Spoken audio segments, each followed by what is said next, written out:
안녕하세요. 사연 읽어주는 남녀입니다.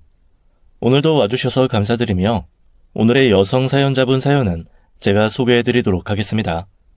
많은 청취 부탁드리며 오늘의 사연 시작하겠습니다. 모든 부모에게 자식은 귀하고 예쁘지요. 오죽하면 고슴도치도 자기 자식은 예쁘다는 말이 나오겠습니까? 자식 일이라면 눈이 뒤집혀 달려드는 것이 부모이고 남들이 뭐라 한들 내 새끼가 제일 멋지고 훌륭하다는 생각하는 게 부모 마음 아닐까요? 저도 크게 다르지 않습니다. 솔직히 말하면 유난스러운 편이기도 해요. 나름 상처가 있거든요. 40년 전 결혼하고 1년 만에 애교가 철철 흐르는 딸을 낳고 딸이 4살 되었을 때 아들을 낳았습니다. 나이보다 어른스러웠던 딸은 아들을 살뜰하게 챙기면서 마치 자기가 엄마인 양 굴었고 손귀한 집이었던 시댁에서는 그런 딸을 몹시 귀여워하셨어요. 5대 독자 아들은 말해 뭐하겠습니까?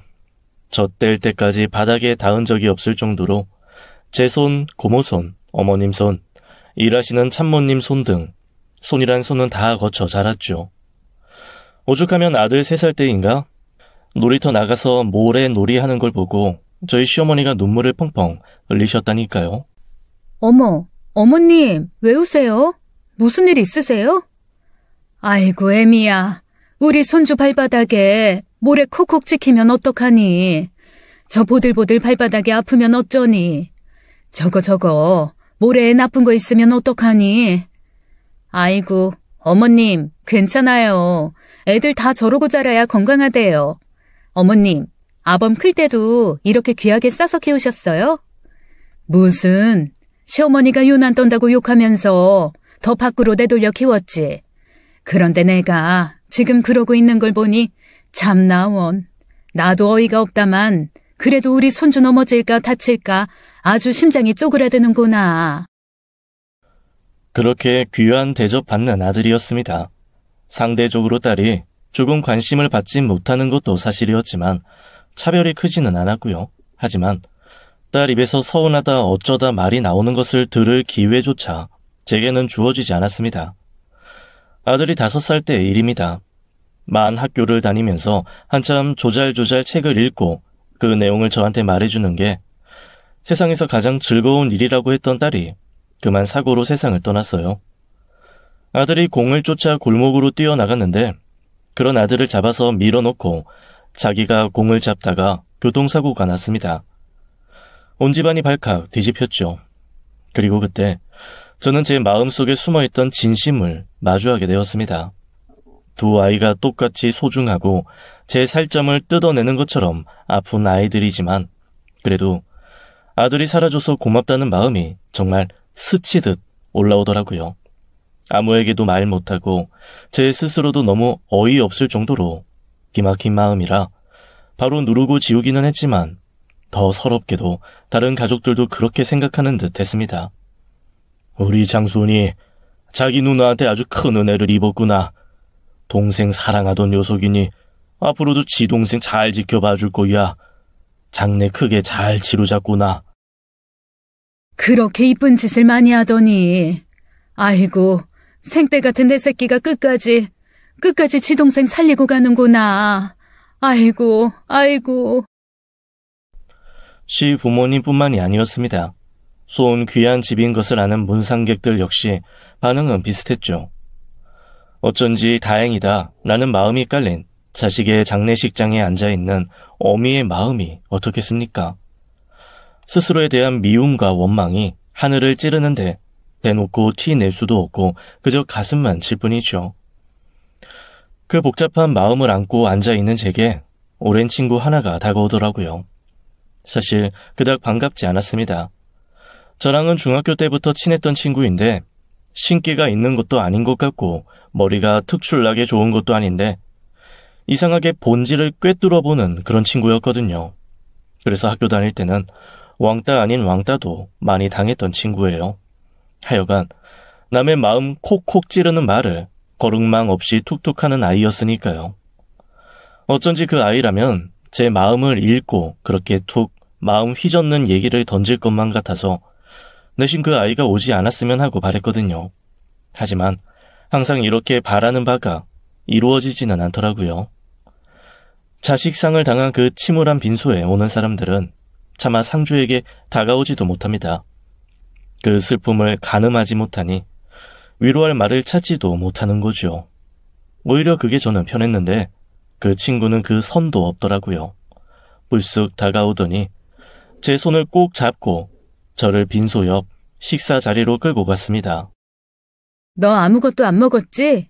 상 치르는 것도 체력이야. 마음이 애통해도 위장은 돌아가거든.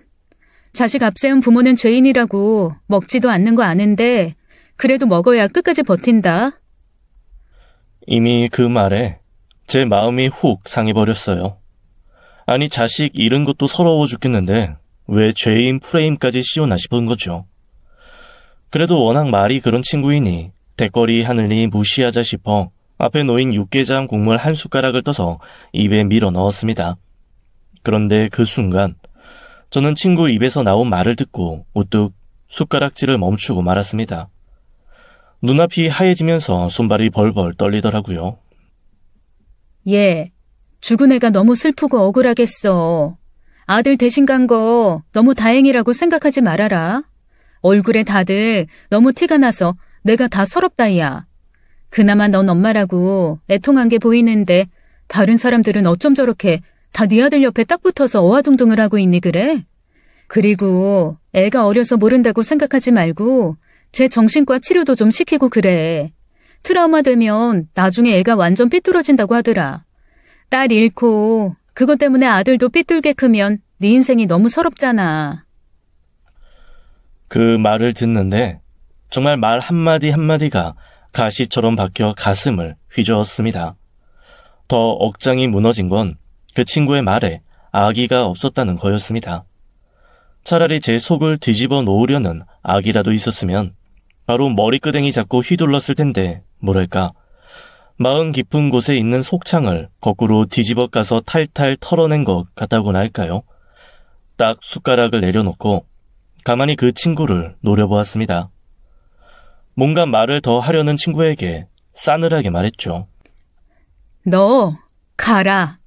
그리고 우리 앞으로는 그냥 보지 말자. 20년 우정이고 나발이고 간에 이런 자리에서조차 그렇게 네가 하고 싶은 말 거름망 없이 툭툭 하는 너 정말 정 떨어진다. 정신병원을 보내건 정신과를 보내건 내 아들 내가 알아서 키울 거고 내 새끼 땅에 묻건 가슴에 묻건 그것도 내가 알아서 할 테니까 당장 꺼져. 정막 많이 흐르던 상갓집에 버럭하는 소리가 울리니 모든 사람의 시선이 모아졌습니다. 그러거나 말거나 쌓이고 억눌렸던 제 원통함이 친구가 툭 건드린 그 말 때문에 거침없이 쏟아져 나왔죠. 아이를 보내고 처음으로 울음이 터져 나왔고 통곡이 이어졌어요. 사실 그 모든 것이 친구 때문은 아니었지만 화살은 결국 친구에게 돌아갔고 저의 울부짖음을 뒤로하고 친구는 주변 사람들에 의해 끌려나가듯 상갓집에서 나갔습니다. 그게 그 친구의 마지막이었어요. 이후 다른 친구들에게 그 소문이 도는 바람에 완전히 저희들 사이에서는 매장되다시피 소식이 끊겼거든요. 외국으로 나갔다는 말도 풍문에 듣고 어느 시골 암자에서 보살님으로 살고 있다는 말도 있었지만 저랑은 전혀 상관없는 얘기였고요. 다만 그 친구의 말 때문이라도 저는 뭔가 오기가 생겨 하나 남은 아들은 기막히게 키워내고야 말겠다는 의지에 불타오르게 되었습니다.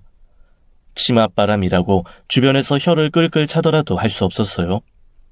이 아이를 제대로 잘 키워내지 않으면 죽은 딸아이 볼 낯도 없을 것 같고 제 인생이 정말 부정당하는 것 같아서 견딜 수가 없었거든요. 다행히 아들은 제 욕심을 차고 넘치게 채워주는 아이로 자랐습니다. 공부면 공부, 운동이면 운동, 악기면 악기, 인성이면 인성. 무엇 하나 빠지는 게 없어서 벚나무집 손주라고 하면 저희 시부모님 동네에서는 대통령보다 더 인정을 받았습니다. 어른들 공경도 잘하고 부모에게도 어찌나 사근사근한지 저는 남편 부모 없이는 살아도 아들 없이는 못 살겠다는 말이 입에 붙을 정도였죠. 그렇게 귀하게 키운 아들은 대학을 영국으로 가면서 제품을 떠났습니다. 처음에는 매일이 눈물바람이었어요. 저도 아들 쫓아 영국으로 갈까 말까를 고민하면서 매일 아들에게 오는 연락을 기다렸는데 그것도 또 시간이 지나니 자연스레 서로 마음과 입장이 정리가 되더라고요. 학교 앞 한국 사람이 한다는 홈스테이 집을 구했다는 말을 듣고 나서부터 안심도 되었습니다. 엄마처럼 한국 음식도 푸짐히 해주고 잘 챙겨준다는 말에 너무 고맙더라고요. 아들을 뺏긴 것 같은 느낌도 살짝 들었지만 그 먼 타국에서 제 아들을 그리 살뜰하게 살펴준다니 저로서는 엎드려 절이라도 할 판이었죠. 그 홈스테이 집 주인 덕에 아들은 영국에서의 대학 생활을 무사히 마치고 졸업을 했습니다. 그제야 저희 부부는 아들에게 가볼 수 있었어요. 학교 다닐 때는 엄마 아빠 보면 마음 해이해질 것 같다고 방학 때도 한국으로 안 들어오고 저희도 절대 오지 말라 해서 자그마치 5년을 못 만났거든요. 간 김에 5년을 조석으로 아들 밥 해주고 살펴주었던 홈스테이 주인을 만나보려 했지만 만날 수 없었습니다. 아들 말이 이제 나이도 있고 해서 홈스테이 정리하고 여행이나 다닐 거라며 졸업 축하금 전해주고 훌쩍 여행을 떠났다고 하더라고요. 아들은 졸업과 함께 군대에 들어갔고 제대 후에는 바로 꽤 괜찮은 회사에 취직을 했습니다. 주변에서는 흠 잡을 일이 없는 아들이라며 다들 입에 침이 마르게 칭찬을 했지만 제 마음 한구석에는 스물스물 걱정이 하나 올라오고 있었어요. 바로 아들의 결혼이었습니다. 아니, 정말 제 아들이어서가 아니라 진짜 키도 크고 잘생겼거든요. 너 만나는 여자도 없어? 엄마 이제 슬슬 며느리 보고 싶은데. 에이, 엄마는 요즘에 누가 내 나이에 결혼을 해. 다들 40 가까워서야 하지. 나 아직 하고 싶은 일도 많고 좀 더 자리도 잡아야 하고 그래요. 어머, 너 애기 안 낳을 거야? 너 애라면 껌뻑 죽잖아. 세월이 아무리 변했다곤 해도 1살이라도 어릴 때 아이 낳아 키우는 게 편해. 그리고 너랑 네 처랑 맞벌이 한다고 하면 나랑 네 아빠는 팔 걷어붙이고 육아할 의향이 있어. 다른 집처럼 애 봐주는 비용 달라는 말 안 할 테니까 장가 가서 손주 좀 보여줘, 응? 아이 생각하면 뭐 지금쯤 해야 하는 거 맞죠. 그런데 아직 여자친구가 없어? 너 엄마가 모르는 무슨 문제 있는 건 아니야? 아니야. 여자친구 있어요. 오래된 여자친구예요. 나 대학 때부터 사귄 친구라 거의 10년 넘었어요. 나름 충격이었습니다. 아니 그동안 여자친구가 있다는 것을 감쪽같이 말하지 않았던 것도 서운했고 대학교 때부터라고 하는 걸 보니 혹시 영국 여자인가 싶었죠. 야, 이거 외국인 며느리한테 안녕 시엄마 밥 먹어라 이런 말 들어야 하나 싶으면서 순간 표정 관리가 안 되더라고요. 아들도 제 얼굴 표정을 읽었는지 막 웃으면서 이렇게 말했습니다. 아이고 엄마, 한국 여자예요. 미술 전공했고 지금 입시미술학원 강사로 일하고 있어요. 사실 나는 결혼이 좀 하고 싶긴 한데 걔는 학원 강사하면서 결혼하는 거 싫다고 자기 학원이라도 하나 차려야 자기가 좀 떳떳하게 결혼할 수 있을 것 같다고 하더라고요. 자존심도 있는 고집도 센 애라서. 어머, 미술학원 차리는데 뭐 10억 100억 들어? 그냥 엄마 아빠가 임대하는 그 꼬마 빌딩 거기 꼭대기 싹 비우면 한 40평 되니까 결혼하고 애 낳으면 애기 돌진하고 바로 거기 치우고 학원 차려준다고 해. 세상에, 난 또 뭐 심각하고 큰일인 줄 알았네. 에이, 그래도 엄마 그건 아니죠. 부모님한테 손 벌릴 거였으면 진작에 벌렸죠. 아이, 우리가 알아서. 아우, 얘가 진짜 뭘 모르네. 알아서 하긴 뭘 알아서 해. 요즘 세상이 어디 본인들이 열심히 살아서 잘 살 수 있는 세상이야. 우리 때야 열심히 하는 만큼 보상이 오고 개천에서 용돈하고 그랬지만 니들은 아니야. 용밭이어야 용나고 개천에서는 지렁이밖에 안 난다고. 아니, 부모가 용밭에 심어주겠다는데 그걸 왜 거절하니?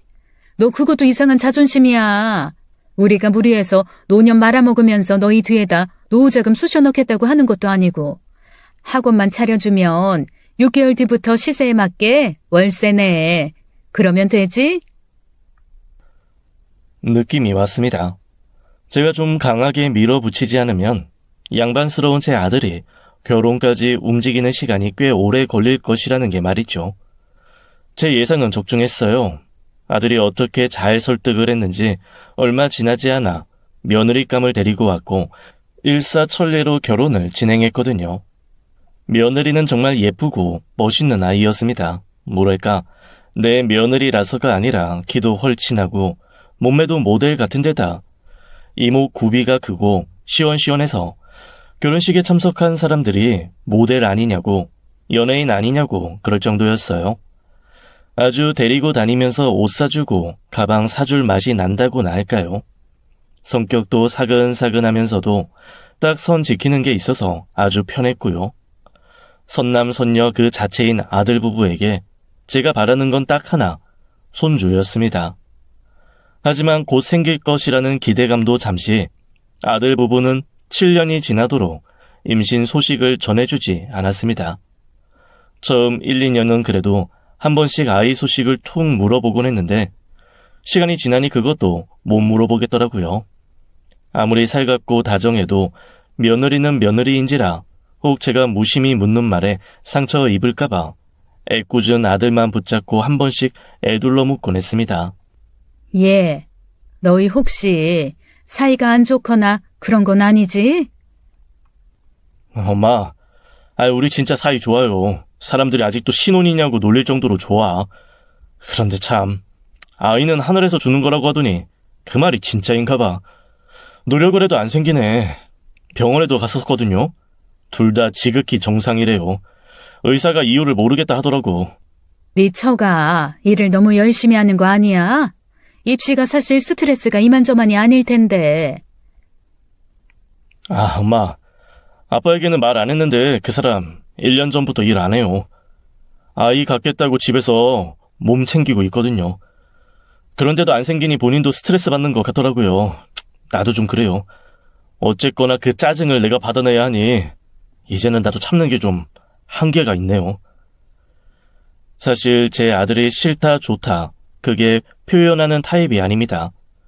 그래서 그렇게 힘들다 한계가 있다고 말하면 남들이 버럭 화를 내는 것 이상의 감정 표현이거든요. 살짝 걱정이 되더라고요. 굼뜬 소가 성이 나면 온 언덕을 다 휘젓고 뛰어다니며 들이받는다고 하잖아요. 제 아들이 딱 그런 아이라 에라 모르겠다 이러고 휙 앵돌아질까봐 그날부터 제 마음이 지옥불이었습니다. 그리고 제 예감은 적중했죠.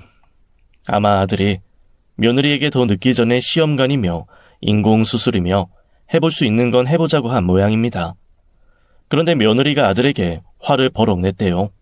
자기를 무슨 이상 있는 사람 취급했다고 말이죠. 아니, 이상 있는 사람 취급을 했다는 게 무슨 말이야? 몰라요. 나도 이제 참을 만큼 참았고 할 만큼 했어요. 내가 아무리 힘들고 지쳐도 배란 일이라고 하면 맞춰서 노력하고 무슨 아침마다 식초를 먹으라는 둥 당분간 고기 끊고 야채만 먹으라고 닥달해서 그것도 했어요. 그런데 노력은 왜 나만 해? 자기는 하는 게 없어. 일 바쁘다고 허구한 날 인스턴트로 식사 때우고 산부인과 검사도 바쁘다고 안 가고 아주 자기 마음대로야. 아들은 정말 쌓인 게 많은 듯 했습니다. 무슨 랩을 하듯 우다다다 며느리에 대한 불만을 토로하는데 이건 좀 위험하다 싶은 생각이 훅 올라오더라고요. 그래서 저랑 남편이 고민 끝에 가족 여행을 억지로 만들었습니다. 일 핑계대고 바쁘다는 며느리지만 그래도 시부모 말은 거역하기 힘들 테니 억지로라도 바람 좀 쐬게 하고 기분 전환 좀 시켜주려는 의도였지요. 아들도 며느리도 영 떨떠름해 보였지만 남편과 제가 하룻밤에 50만 원도 넘는 펜션을 빌리고 크고 좋은 방을 아들 며느리에게 양보했거든요. 바로 앞에 풀장도 있고 멋들어진 바비큐도 할 수 있는 고급스러운 장소였습니다. 어머니, 여기 어떻게 알고 예약하신 거예요? 요즘 SNS에서 완전 유명한 곳인데 여기 너무 비싸지 않아요? 아이고, 돈 싸들고 저승 갈 것도 아니고 내 자식들 콧바람 쐰다는데 내가 이 정도도 투자 못하겠니? 나랑 네 시아버지는 요즘 늙어서 그런지 9시만 되면 병든 닭처럼 졸려. 2층 방 가서 먼저 잘 테니까 니들은 좀 더 놀다가 자, 응? 어머니, 감사해요. 아, 맞다. 어머니, 아까 세면도구 깜빡 놓고 오셨다고 했죠? 제 거 먼저 쓰세요. 제가 갖다 드릴게요. 멋진 숙소의 비용을 저희가 다 내서 그런지 며느리의 태도는 특히 더 사근사근했습니다. 아주 애교를 부리며 착착 감겨드는데 이대로만 아들한테 해주면 오늘 밤에라도 손주가 생기겠다 싶을 정도였죠.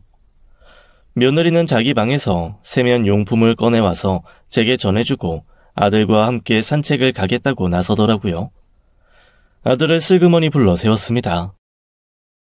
너 새애기한테 무뚝뚝하게 틱틱거리지 말고 다정하게 해줘. 원래 여자는 가시가 온몸에 돋았다가도 남편이 어깨 한번 툭툭 쳐주고 보듬어주면 그 가시가 쓱 풀 죽는 법이야. 네 승질대로 우르르 꽉꽉거리지 말고 말이라도, 응? 알았어? 알았어요. 에휴, 이게 대체 뭔 짓이야. 엄마 아빠 볼 낯도 없네 내가 진짜. 다 좋은 게 좋은 거고 지나고 나면 이것도 추억처럼 그때 네가 그랬네 내가 그랬네 그래서 서운했네 좋았네 명절에 얘기할 거리 되고 그러는 거야. 천천히 아주 천천히 산책하고 놀다 들어와. 난 네 아빠랑 먼저 잘 거니까 신경 쓰지 말고. 저는 그렇게 아들과 며느리를 산책 내보내고 며느리가 빌려준 세면 용품으로 샤워를 마쳤습니다. 그리고 용품을 돌려주려고 슬그머니 아들 며느리 방으로 들어갔죠. 아주 휘황찬란하고 훌륭하더라고요. 저희 부부가 자는 방보다 4배는 크고 저희 방만한 화장실도 붙어 있어서 럭셔리 그 자체였습니다. 세면 용품에 물기를 잘 닦아 며느리의 화장품 가방 옆에 놓고 나오려는데 제 눈에 훅 뭔가 하나 들어오는 게 있었습니다. 짐을 뒤진 것도 아니고 가방 제일 위 망사로 되어 있는 주머니에 떡하니 들어있는 그것은 다름 아닌 피임약이었습니다. 지진이 난 것도 아닌데 갑자기 땅이 후들후들 흔들리는 것 같더라고요. 이게 뭔가 싶어 다시 한번 눈을 크게 뜨고 들여다봤습니다. 딱 봐도 피임약이고 다시 봐도 피임약이더라고요. 게다가 21알의 피임약 중 10알은 이미 비어 있었습니다. 저도 모르게 다리에 힘이 풀려 그 자리에 털썩 주저앉았죠. 아니, 50만원짜리 펜션을 예약하면 뭐하고 100 넘게 들여 비싼 고기 먹여가며 여행을 데리고 다니면 뭐합니까? 고대 광실 대궐 같은 방을 내주면 뭐하냐고요. 며느리는 아이 가질 생각도 없는데 말이죠. 저는 기운이 쭉 빠진 채 방으로 들어왔습니다. 물색 없이 혼자 기대에 가득 찬 남편이 저한테 묻더군요. 그래, 이 두 녀석이 좀 사이가 풀린 것 같지? 아까 보니까 새아가가 고기쌈 싸서 지 남편 입에도 막 넣어주고 그러대. 내가 여기서 보니까 둘이 손 꼭 잡고 저기 소나무 숲길로 걸어가더라고. 아이 서로 좀 풀린 거겠. 풀리긴 뭐가 풀려. 내가 진짜 헛짓을 했어, 헛짓을. 아유 깜짝이야. 아 왜 갑자기 소리를 버럭 지르고 그래. 손주가 할머니 하고 오다가도 놀라서 달아나겠네. 그 손주 출발도 안 했어. 아예 올 생각이 없다고. 아니 지 엄마가 아주 오는 길을 싹 다 막았어. 아예 문 닫아버렸다고. 아니 뭔 소리야. 뭘 닫아? 뭐가 닫혀? 아니 알아듣게 얘기를 해. 그렇게 혼자 알고 버럭버럭 화만 내면 아니 내가 당최 알아들을 수가. 쟤 피임약 먹더라. 그것도 하루 이틀 먹은 게 아닌 것 같아. 벌써 10알 비어있고 여행 오면서 가져온 거 보면 충실히 챙겨서 먹고 있는 거 아니겠어? 아이고 내가 진짜 상바보 아주 호구 상바보지. 문은 열릴 생각도 없는데 문 열리면 잔치 열어주려고 이러고 있었네 내가. 아이고 당신도 꿈깨. 우리 지금 헛돈 썼어. 사실 저보다는 남편이 손주에 대한 열망이 더 큽니다. 아주 솔직하게 말하면 저는 제 딸을 잃은 후로 사실 후손에 대한 기대보다는 걱정과 두려움이 더 큰 사람이에요. 말 그대로 내가 잘한다고 내가 운이 좋다고 형통하게 되는 것이 아니니까요. 한 생명의 무게를 감당한다는 것도 참으로 부담스러운 일이고 기쁜 만큼 감내해야 하는 슬픔이나 책임감도 크고요. 그래서 만약 시댁이 손귀한 집이라 집착적으로 아이를 원하는 집안만 아니었어도 아이들이 딩크이건 불임이건 난임이건 그저 너희 인생 잘 챙기면서 살아라 하고 넘어갔을 겁니다. 그런데 제 남편 정말 성실하게 평생을 가족들을 위해 헌신하며 살아온 사람이거든요. 그 사람이 생일 마지막 유일한 소원이 손주인데 그거 하나는 좀 들어주고 싶더라고요. 세상에서 제일 좋아하는 음식이 홍어회인데 홍어 냄새는 백리 밖에서도 못 맡는 마누라인 저 때문에 1년에 한 번 제사 때나 마당 한 구석에서 몰래 집어먹는 그런 사람이에요. 가족들을 위해 다 포기하는 그에게 정말 손주는 꼭 안겨주고 싶었던 게 제 마음이었는데 그게 흐트러지니 저도 정말 화가 많이 났습니다. 제가 화가 났다면 남편은 좌절을 하더라고요. 제 말에 아무 대답도 않고 그냥 침대로 들어가 슬그머니 몸 구부리고 잠을 청하는데 그 모습이 또 그렇게 철양 맞아 보여서 가슴에 천불이 끓어올랐어요. 잠도 안 오고 마음도 심란해서 저도 밖으로 나갔습니다. 천천히 주변을 돌아보고 있는데 며느리가 저를 부르더라고요. 어머님, 왜 안 주무시고 혼자 이렇게 나와 계세요? 네 아버지가 먼저 잠들었는데 코를 어찌나 고는지 내가 잠이 다 깼어. 근데 얜 어디 가고 너 혼자 들어와? 저녁 먹은 게 소화가 덜 됐다고 좀 뛰다가 온대요. 저 먼저 씻으려고 들어왔어요. 그래.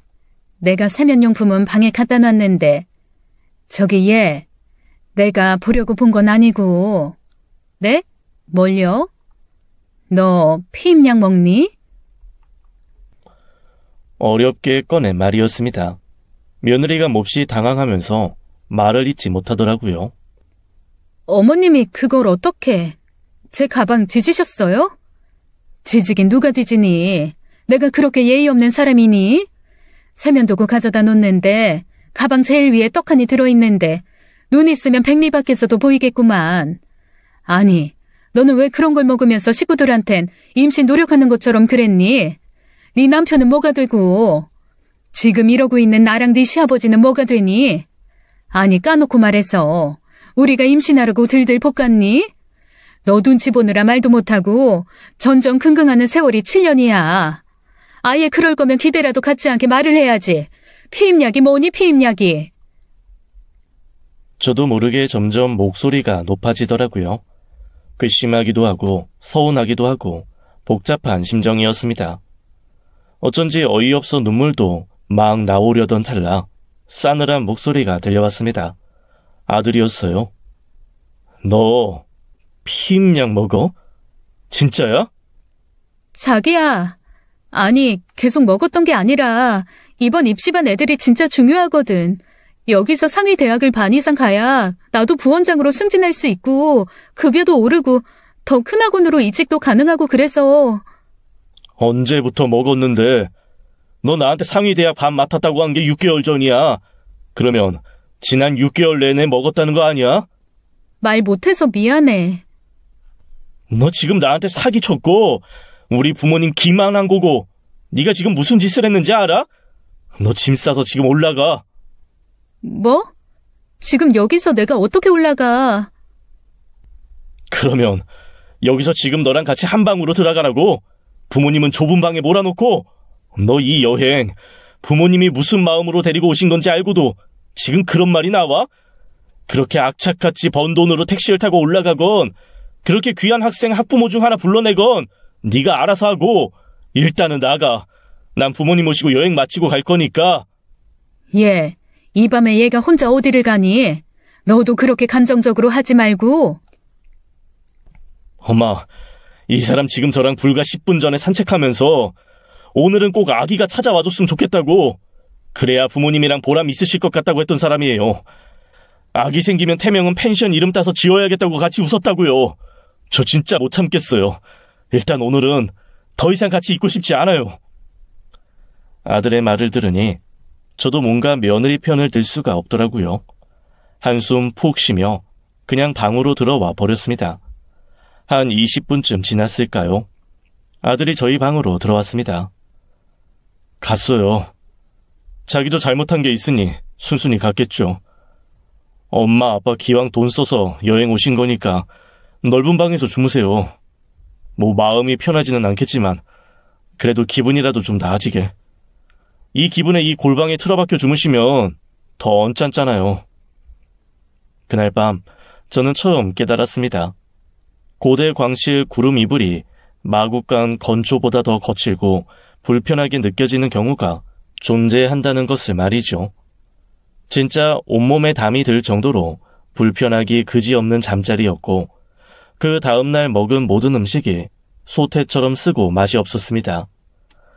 아들은 애써 저희 기분을 풀어주고 여행을 시켜주려 애썼지만 그걸 보는 게 더 힘들더라고요. 그렇게 엉망인 기분으로 집에 올라왔는데 먼저 올라간 며느리가 저희 집에 와 있었습니다. 아주 청소를 싹 해놓고 음식 거하게 해놓고 무릎 딱 꿇고 앉아서 맞이하더라고요. 여보, 그리고 어머님, 아버님, 저 진짜 한 번만 믿어주세요. 이번에 처음 먹었어요. 일 때문에도 그렇지만 여행 오면서 혹시 불편한 상황 생길까봐 예방 차원에서 먹은 거예요. 저도 진짜 아이 원해요. 저 약 어제부터 안 먹었어요. 그리고 시험관이건 인공수정이건 하라고 하는 거 다 할게요. 저 한 번만 용서해 주세요. 그렇게 꿇어 앉아 눈물을 뚝뚝 흘리는데 허요. 그건 또 그거대로 마음이 짠하더라고요. 그래서 일단 일으켜 세워서 한두 마디 그냥 잔소리 조금 얹고 둘 다 내보냈습니다. 부부 사이의 일은 알아서 하라는 거였고 아들을 믿은 것도 있었죠. 며칠 뒤 아들은 저희에게 부부가 오래 대화를 했고 아이 갖기 위해 적극적으로 노력을 하기로 했다는 말을 전해주었습니다. 그리고 4개월 뒤 저희 부부는 봉투 하나를 아들 부부에게 전달받고 둘 다 미친 사람들처럼 펄펄 뛰며 눈물바람을 했습니다. 아들 부부가 내민 봉투에는 임신 테스트기와 함께 할머니 할아버지 보고 싶어요 라는 쪽지 그리고 초음파 사진 한 장이 들어있었습니다. 세상에 어찌나 기쁘던지요. 이것저것 다 해보려고 했는데 정말 고맙게도 자연 임신이 되어서요. 몸조리 잘해서 잘 낳아 키울게요. 엄마 아빠 그동안 많이 기다리셨는데 이제 10달만 더 기다려주세요. 그동안 속상하게 해드려서 죄송했어요. 애기 태어나면 마음껏 사랑해주세요. 아이고 말이라고 하니 아주 물고 빨고 귀하게 키워야지. 대체 이 집안에 몇 년 만에 울리는 아기 울음소리라니. 아들 부부의 임신은 저희 부부뿐 아니라 집안 전체의 경사였습니다. 워낙 손귀한 집이다 보니 결혼들은 했어도 아이가 생기지 않는 집도 많았거든요. 뭐랄까 온 집안 어르신들이 네 아이 내 아이 할 거 없이 우리 집안 아이로 기꺼이 받아들여 사랑할 준비가 다 되었다고 할까요? 지금 같은 기분이면 철천지 원수가 와서 돈을 빌려달라고 해도 덥석 그 돈을 내어줄 수 있을 것처럼 행복한 나날이었습니다. 그런데 참 인생이란 알 수가 없죠. 호사다마의 새옹지마라는 말이 괜히 있는 것이 아니더라고요. 두근거리고 설레는 느낌으로 손주가 태어나기만을 기다리는 하루하루를 보내고 있는데 어느 날 낯선 번호로 전화가 왔습니다. 처음에는 그냥 끊더라고요. 그 다음에는 긴 침묵을 지키고요.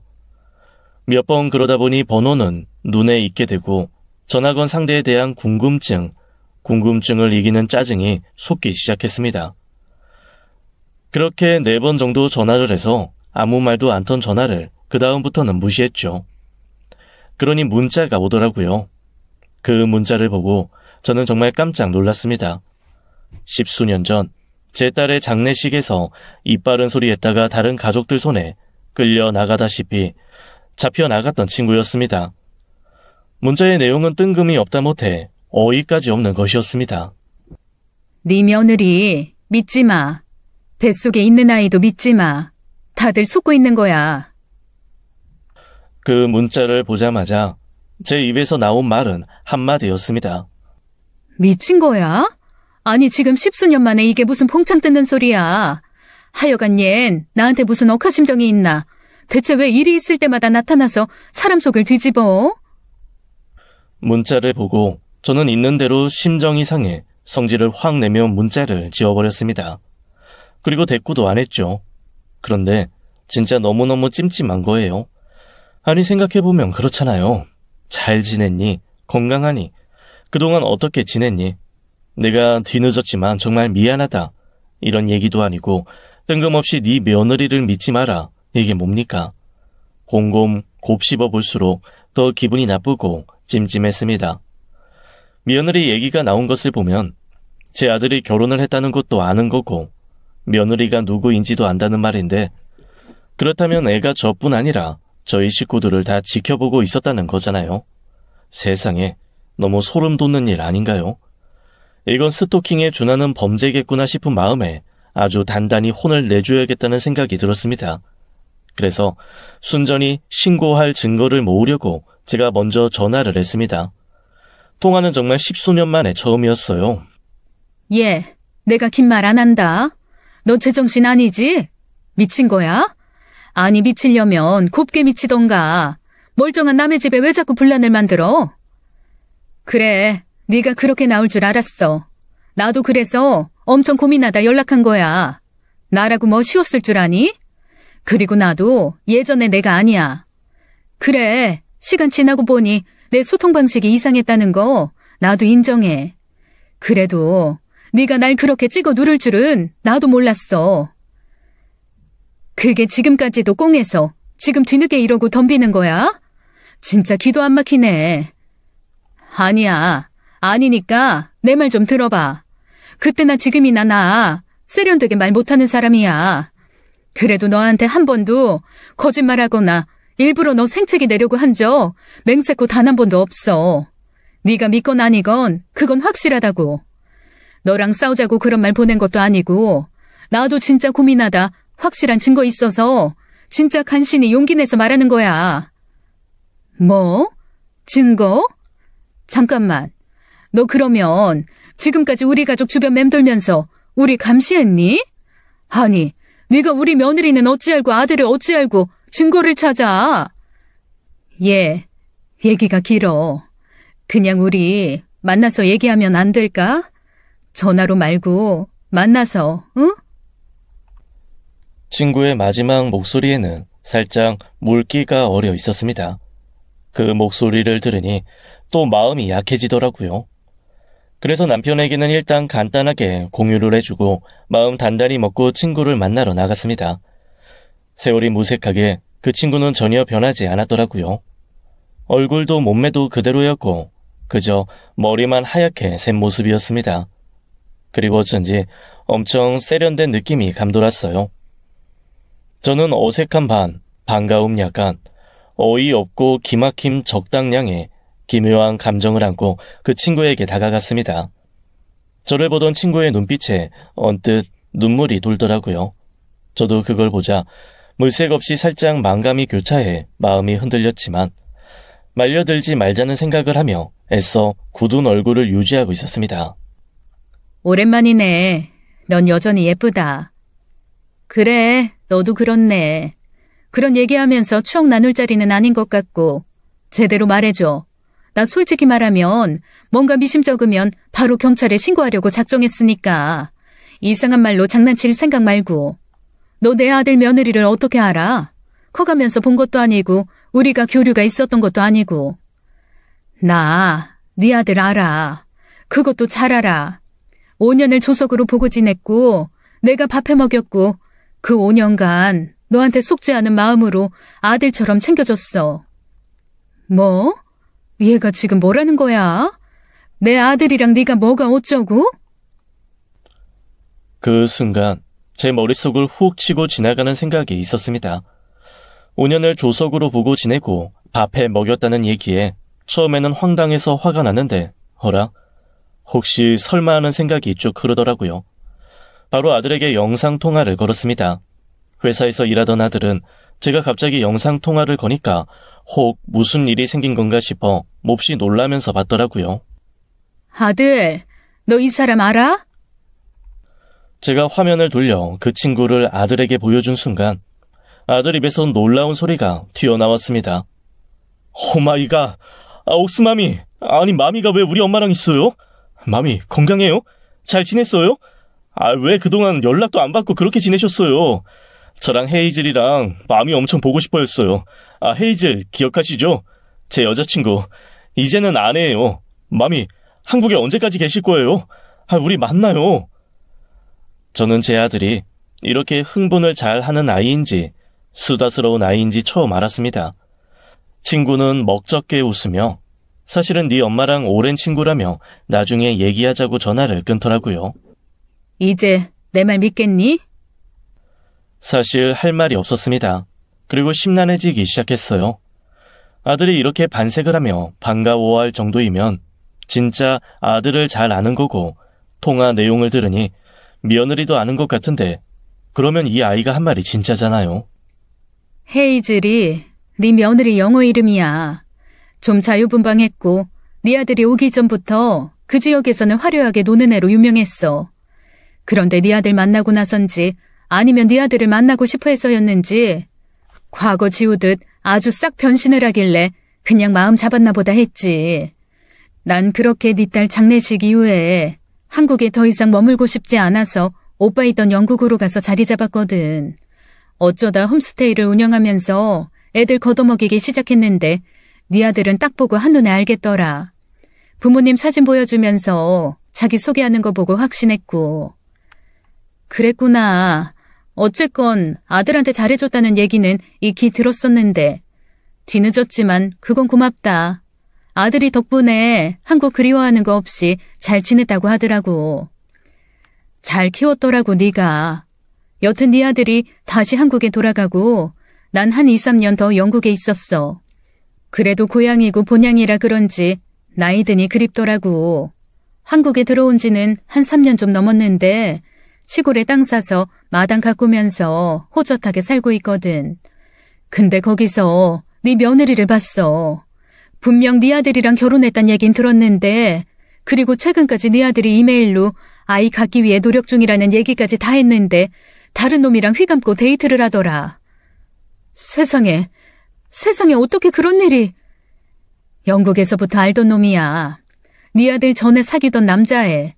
솔직히 연애나 하는 거면 내가 애라 모르겠다 하고 넘어갈 수도 있는데 걔네 둘이 그러더라고.